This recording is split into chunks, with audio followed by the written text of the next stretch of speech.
नमस्कार दोस्तों, स्वागत है आपका ITI एग्जाम सॉल्यूशंस में। दोस्तों आज हम इसरो HSFC इलेक्ट्रिकल का पार्ट 4 कंप्लीट करने वाले हैं। तो चलिए दोस्तों क्वेश्चन सॉल्व करना स्टार्ट करते हैं। क्वेश्चन नंबर 31 है, what will be the approximate resistance of 230 volt 25 watt incandescent tungsten filament lamp when the lamp is full bright.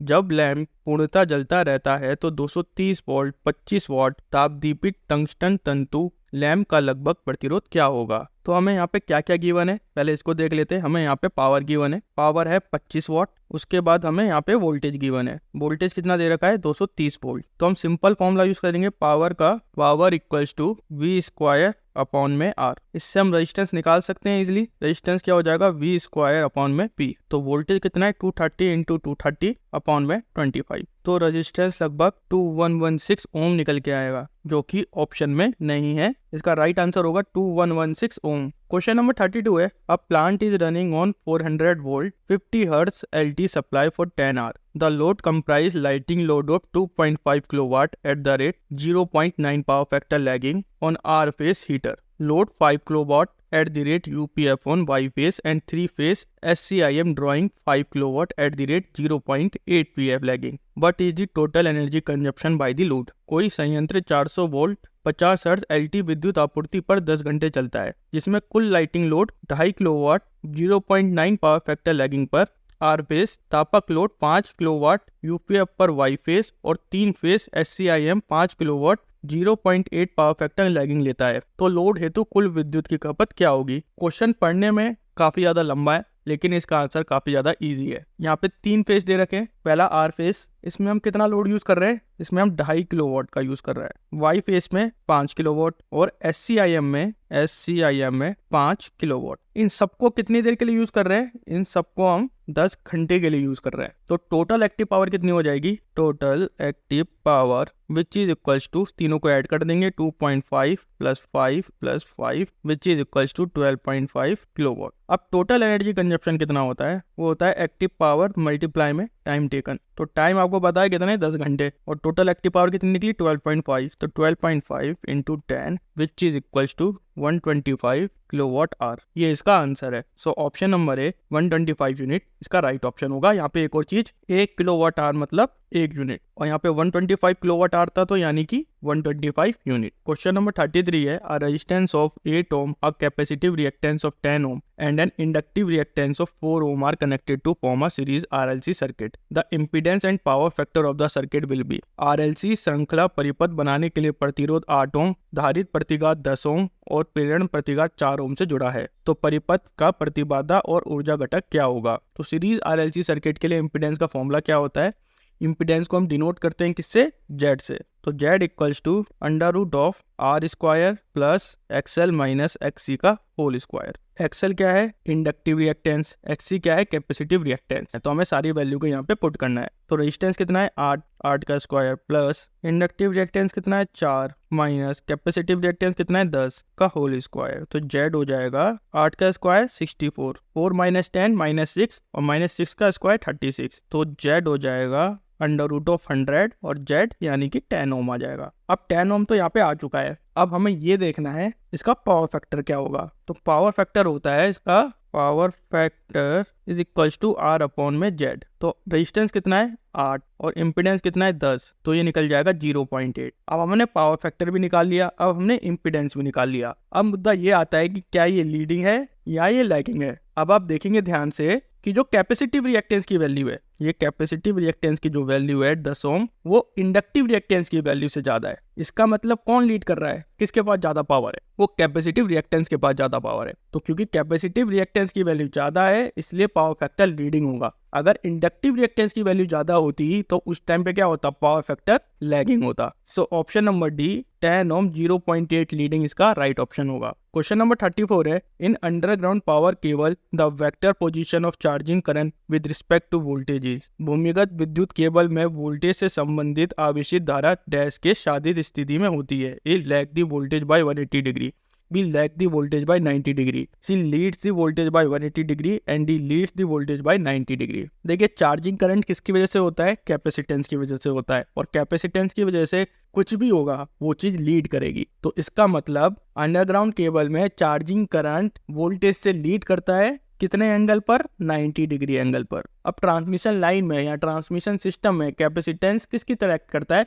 ये इलेक्ट्रिकल एनर्जी को स्टोर करता है। और चार्जिंग करंट की वजह से क्या होता है? ट्रांसमिशन लाइन में जो करंट होता है वो कंटिन्यूस फ्लो करता है, यानी कि अगर हमने लोड भी कनेक्ट नहीं करा है उस केस में भी चार्जिंग करंट फ्लो करेगा। और जैसे जैसे लेंथ इंक्रीज होगी, लेंथ के साथ चार्जिंग करंट भी इंक्रीज होगा। और कैपेसिटिव सर्किट है तो कैपेसिटिव सर्किट में करंट वोल्टेज से 90 डिग्री पे ही लीड करता है। इसका मतलब अंडरग्राउंड केबल में भी जो करंट होगा वो वोल्टेज से 90 डिग्री पे लीड करेगा। So option number D, leads the voltage by 90 degree, इसका राइट ऑप्शन होगा। क्वेश्चन नंबर 35 है, Ferranti effect is observed in which of the following electrical system? निम्न विद्युत इलेक्ट्रिकल प्रणाली में से किसमें फेरेनिटी प्रभाव देखा गया है? A. All AC conductor, B. Overload HVDC, C. Lightly load HVAC transmission and D. Solar power system। देखिए फेरेनिटी इफेक्ट लॉन्ग ट्रांसमिशन लाइन में पाया जाता है, शॉर्ट ट्रांसमिशन लाइन में नहीं, लॉन्ग ट्रांसमिशन लाइन में। Ferranti effect is observed in long transmission line. और इसमें क्या होता है, जो रिसीविंग एंड वोल्टेज होता है वो ज्यादा होता है as compare to sending end voltage. अब आप खुद सोचिए, जब हम कोई चीज सेंड कर रहे हैं, ठीक है, वो किसी एक दूसरे पॉइंट पे पहुंच रही है, पॉइंट ए से पॉइंट बी पे पहुंच रही है। होता क्या है जनरल केस में, आप ज्यादा देते हैं और कम मिलता है, सेम जगह ऐसा ही होता है। लेकिन इस केस में क्या हो रहा है, हम जितनी वैल्यू दे रहे हैं दूसरी साइड ज्यादा वैल्यू मिल रही है, यानी कि इससे क्या नुकसान होगा? जब ट्रांसमिशन लाइन में कोई लोड भी नहीं होता है या काफी ज्यादा लाइट लोड होता है तो उस समय क्या बहता है? उस समय चार्जिंग करंट बहता है। जो हम चार्जिंग करंट की बात कर रहे थे पिछले क्वेश्चन में, वही चार्जिंग करंट इस ट्रांसमिशन लाइन में बहता है। और उस चार्जिंग करंट के अंदर होता है कैपेसिटेंस, जो कि वोल्टेज से 90 डिग्री पे लीड करता है। तो इसी वजह से क्या होता है, जो रिसीविंग एंड वोल्टेज है उसके अंदर ज्यादा हाई वोल्टेज होगा as compare to sending end voltage. तो इसी को बोला जाता है फेरेनिटी इफेक्ट। तो फेरेनिटी इफेक्ट कहाँ पे पाया जाता है? लाइटली लोडेड HVAC ट्रांसमिशन, क्योंकि लाइटली लोडेड ट्रांसमिशन सिस्टम में क्या होता है? चार्जिंग करंट होता है। सो ऑप्शन नंबर सी यहाँ पे इसका राइट ऑप्शन होगा। क्वेश्चन नंबर 36 है, the standard voltage at which electricity generated in the power plant of India is?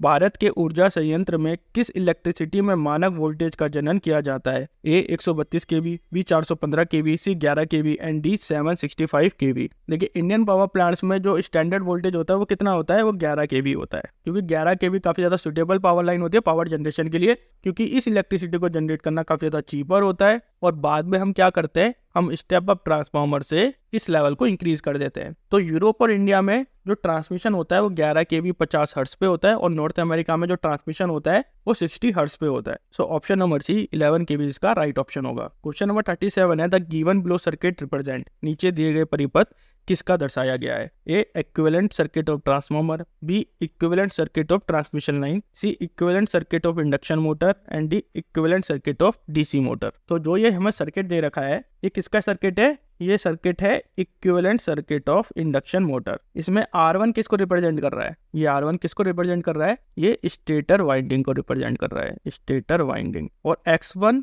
Stator leakage reactance, क्योंकि लीकेज रिएक्टेंस है तो ये एक इमेजिनरी वैल्यू दर्शा रहा है। RC किसे मेजर कर रहा है? ये कोर लॉस होता है। XM ये कोर लॉस का magnetising reactance, magnetising reactance. E1 क्या है? Induce EMF, induce EMF। SE2 क्या है? Induce EMF at running condition, induce EMF at running condition. और जो E1 था वो induce EMF at standstill. R2 rotor resistance या रोटर वाइंडिंग इसको भी बोल सकते हैं, और X2 रोटर रिएक्टेंस। सो इसका राइट आंसर होगा option number C equivalent circuit of induction motor. Question number 38, question number 38 है, the copper as a conductor for electrical power cable is used as dash form. विद्युत ऊर्जा cable में चालकता हेतु तांबे का प्रयोग डैश रूप में किया जाता है? A alloy with chromium, B hard drawn, C hardened and tempered and D annealed. Electrical power cable में कॉपर को हम एनील्ड फॉर्म में यूज करते हैं। अब एनील्ड फॉर्म क्या होती है या एनीलिंग क्या होती है? ये एक थर्मल प्रोसेस होती है। इसमें हम क्या करते हैं, मेटल को हीट करके सॉफ्ट बनाते हैं, और ये जो हीटिंग होती है वो काफी ज्यादा हाई टेम्परेचर पे होती है। लेकिन इसको जो कूल करा जाता है वो काफी ज्यादा स्लो करा जाता है, यानी कि इसको हीट हाई पे करा जाएगा और कूल काफी ज्यादा स्लो करा जाएगा। तो जिससे क्या होता है, मेटल में स्ट्रेस कम हो जाता है और मेटल काफी अच्छा कंडक्टिव बन जाता है। तो इसका राइट आंसर होगा option number D annealed. Question number 39 है when a lead acid battery is in fully charged condition, the color of its positive plate is. जब lead acid battery पूर्णतः आवेशित होती है तो आवेशित प्लेट का रंग डैश होता है, A pure white, B dark grey, C dark brown and D silver. जब लेड एसिड बैटरी पूरी तरीके से चार्ज होती है तो पॉजिटिव प्लेट का कलर डार्क ब्राउन होता है। अब दो कंडीशन हो सकती हैं, फुली चार्ज और फुली डिस्चार्ज। तो फुली चार्ज के केस में पॉजिटिव प्लेट डार्क ब्राउन होती है और नेगेटिव प्लेट ग्रे कलर की होती है। नेक्स्ट आएगा फुल्ली डिस्चार्ज। तो फुल्ली डिस्चार्ज के केस में पॉजिटिव प्लेट किस रंग की होगी,